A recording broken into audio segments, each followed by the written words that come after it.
Okay, so I see quite a lot of grey sort of energy in here, meaning maybe this month is a bit more contemplative or,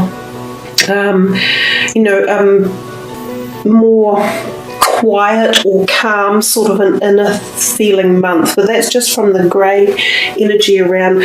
We do have some really lovely cards to talk about, but let's first of all work through and see how many major arcanas you have. 1, 2, 3, 4, 5 major arcanas, which seems about what most people are having.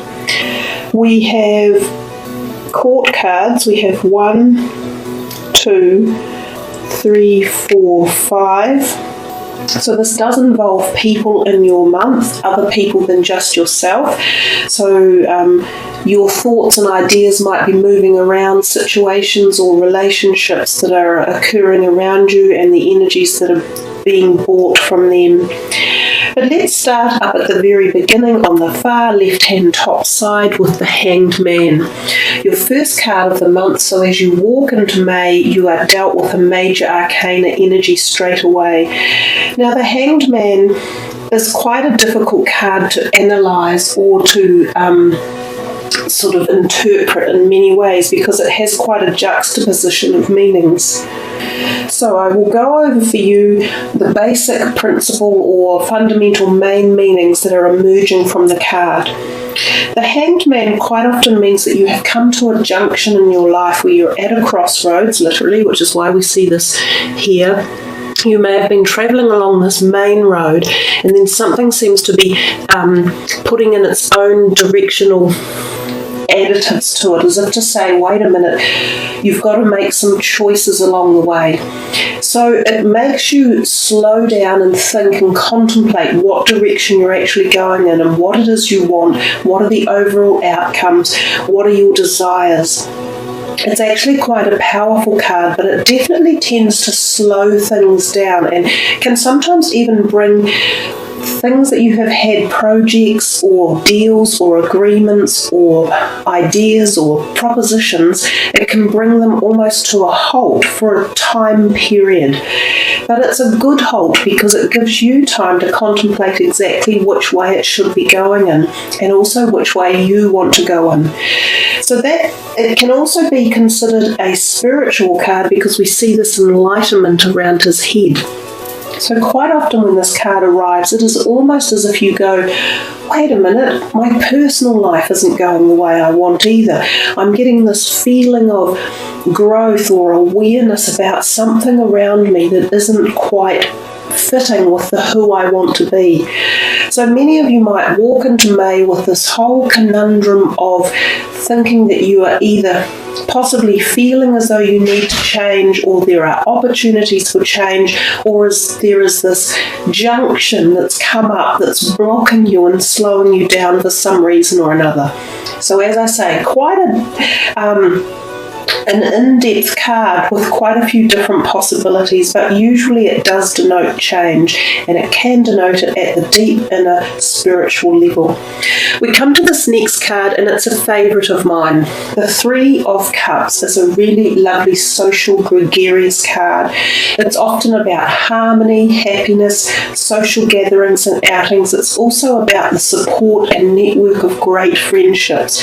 Now, it emphasises females in the cards because it's a picture of three women. It doesn't have to be women, this could be male friendships as well.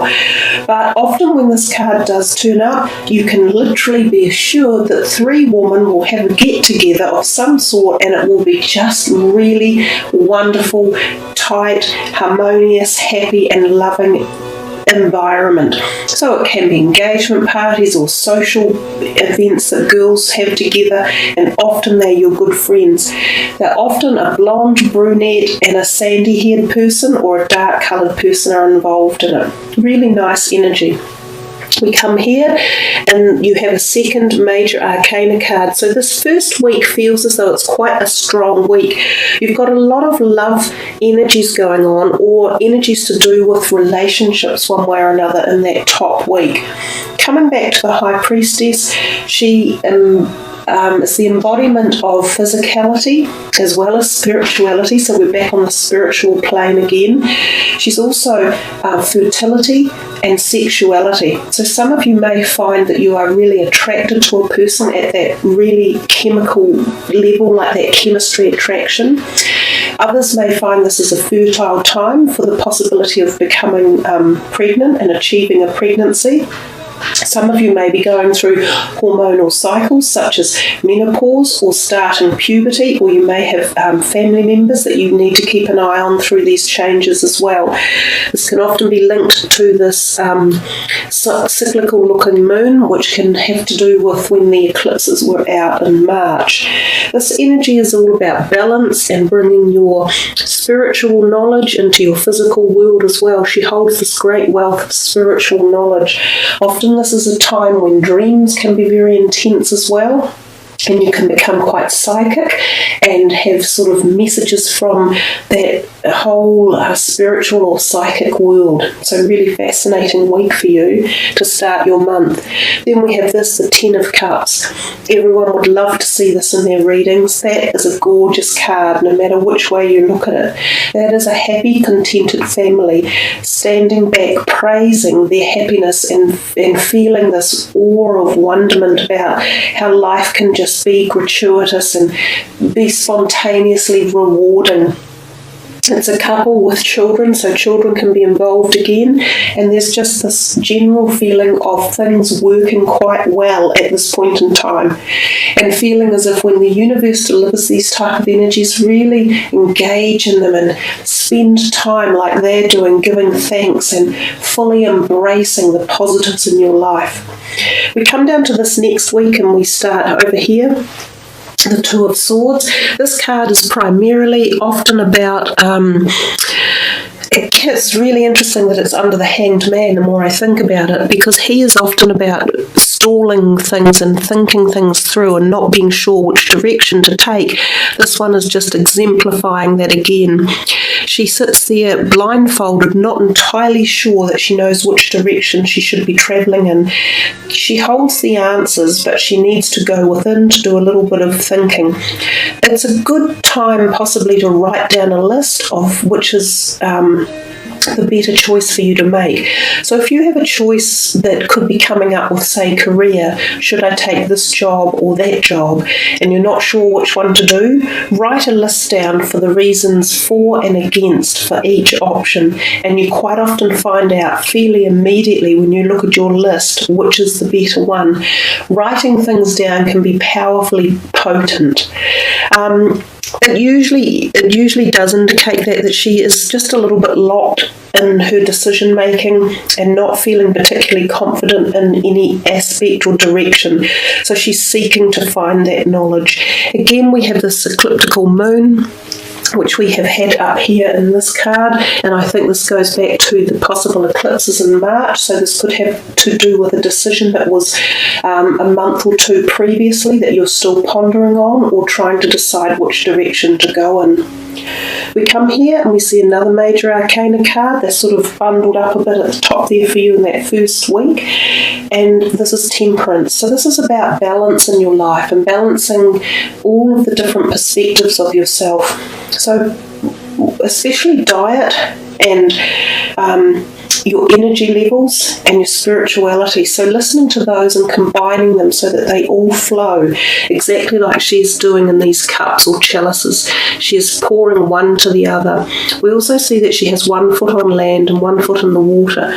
So it's the merging of soul and body, or physicality and mind. It's about incorporating all of those in together so that they cohesively work to address a situation to help you move forward, if you like. She also says to temper your emotions in particular, to keep them balanced. So if any situations are arising where there could be a need to put yourself forward in the best light, you want to think how to do that in the best manner. Temperance is a great word, and often in today's modern society we can flare up very quickly and lose our calmness, but she invokes the use of calm thought and power to move yourself forward. The next one we come to is this Four of Pentacles, and we see this guy clutching on like fury to his physical wealth, his manifestation in life. So some of you may feel as though there is this tightness or tight energy around your finances or your investments. You might be a bit worried about them, but what it actually tells us is that you have quite thoughtfully put them in logical places, and to let go of the fear and again use your thought as opposed to emotions in how to deal with your monetary situations or your investments or your creative ideas around money. I often think too this card can be literally money coming into you sometimes via a heart message or a heart giver. So sometimes that can be money that's gifted to you one way or another from a family member or perhaps from a charity. So you may see a slight increase in funds around this time if you can let go of any fear that surrounds it. Open yourself up to the universe and let money flow in. When we hold things tight and we hold them in fear, we stop them from coming in. So you stop that positive flow.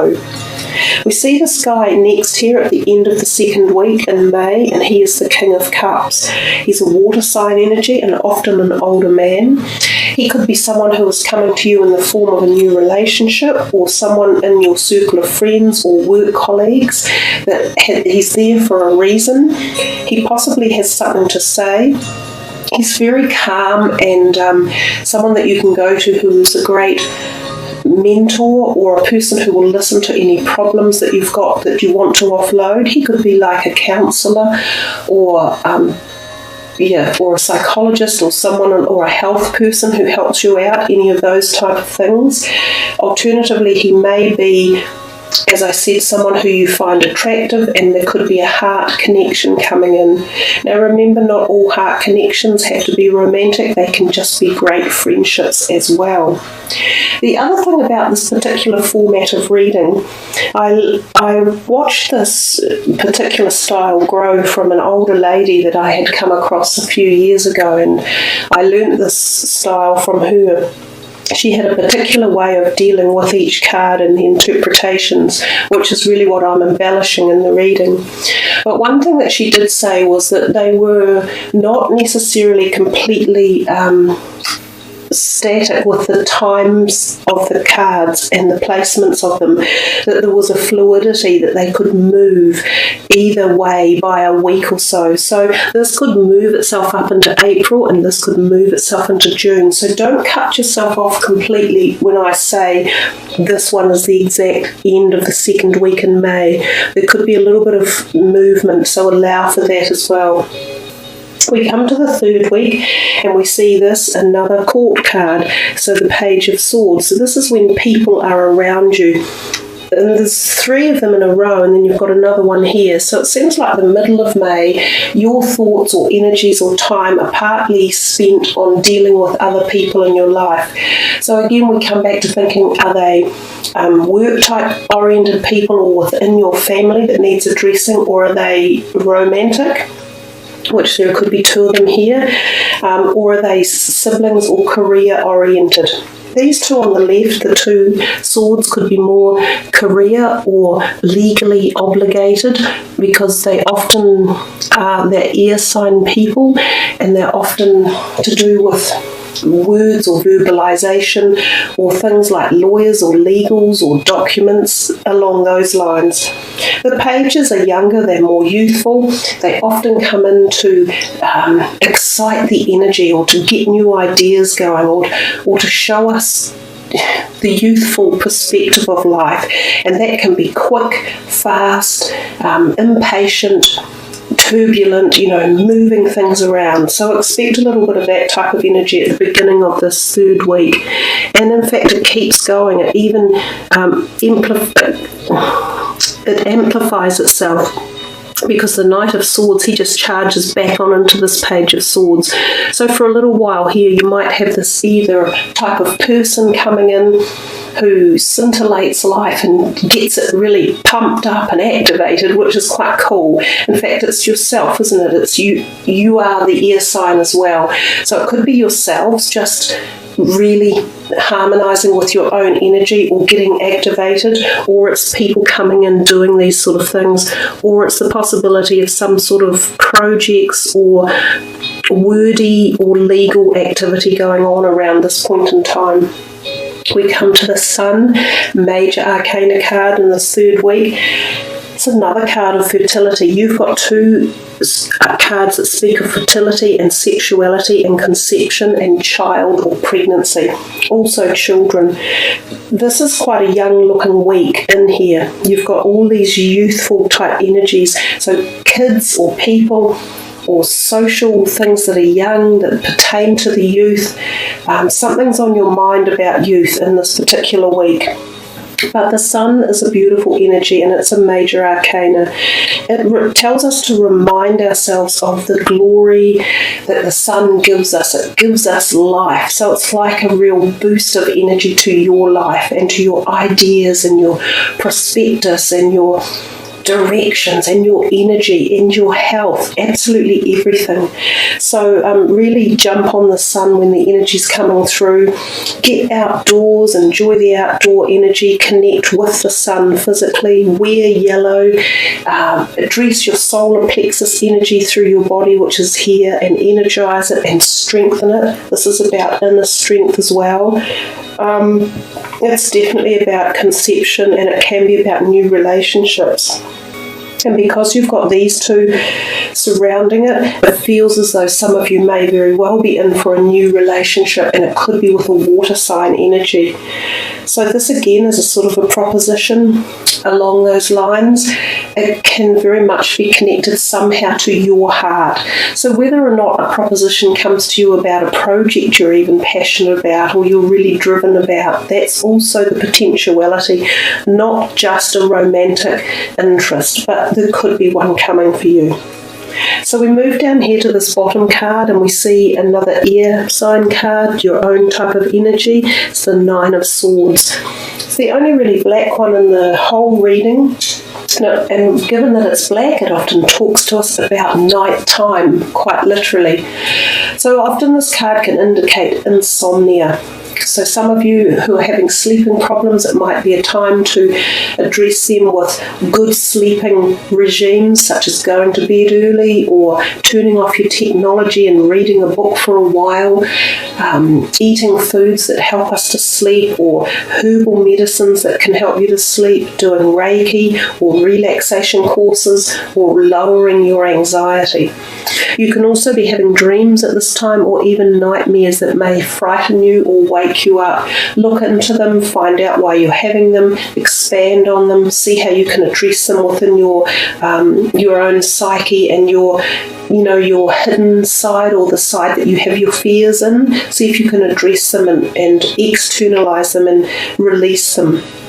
You do have this card next to it, the Three of Swords, so these two somehow may be related. There could be some tension going on here, or some fears or worries about relationships, and possibly there is a period of time here where there may be relationships falling by the wayside, and there could be more than one person involved, so there could be three people. Sometimes this is even indicative of divorce or separation, and again that would make logical sense here with this anxiety and tension that's going on, this inner turmoil. It can sometimes be involved or be there when there are three people involved, so the potentiality of affairs or a third person coming into a relationship one way or another that just causes tension. And I don't necessarily mean physical affairs. It could be business affairs that a third person's brought into, or even just a group of friends where a third person comes in and it just unbalances the status quo.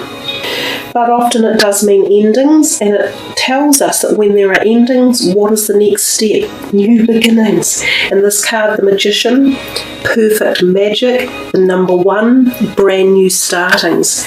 So remember, when you have endings, they happen for a reason, and they usually progress us on further in life to our next step. And that's exactly what we're here to do. We're here to learn and grow and continue to move and evolve.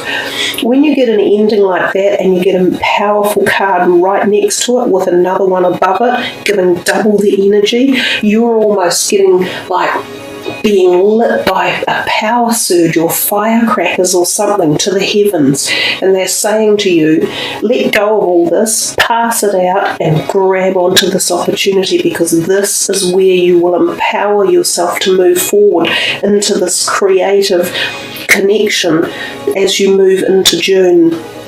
The Magician is magical, as is the sun. They are mighty, they're eternal, they're like, they have the never-ending life cycle above them, so they often have karmic influences around them, past life energies, bringing that and rebalancing it, cleansing it and renewing it into this life. You can choose whether it's love, finances, career, intellect, creativity. But when it comes knocking on your door, be ready to grab it, because it's there for a short time. And if you don't grab it, it will just sail on by and you'll miss a whole lot of wonderful opportunities. And your last card for the month is this Page of Wands. Again, he is looking out and into the next month. He is very creative. He exudes ideas, thought, knowledge, inspiration, starting of projects, the brand new essence of everything new and beginning and exciting. He could literally be a person who is in the month, who is in either your family or your workforce area. Often he is associated with careers and workforce, so it could be a person around you that's either promoting an idea for you or making you get that creative connection within. Sometimes they are younger because he is a page, and often they don't necessarily stay around for a long time, but he's playing a role somehow in your month of May. So there you are, Gemini. I really like your reading. It's got a lot going on. You have moments in the month where you're unsure and you are wondering which way to go, but you gain an awful lot of extra universal energy and support and strength, and I think you sort a lot out yourself if you apply yourself and work logically and temper things out throughout the month. And you certainly have this great energy around of happiness and stability somewhere in your life, and you also have moments of fairly quite strong spiritual connection and the ability to perhaps perceive why you feel any tensions or worries at any directions you're going in your life, and take the time to sort them through and work on them.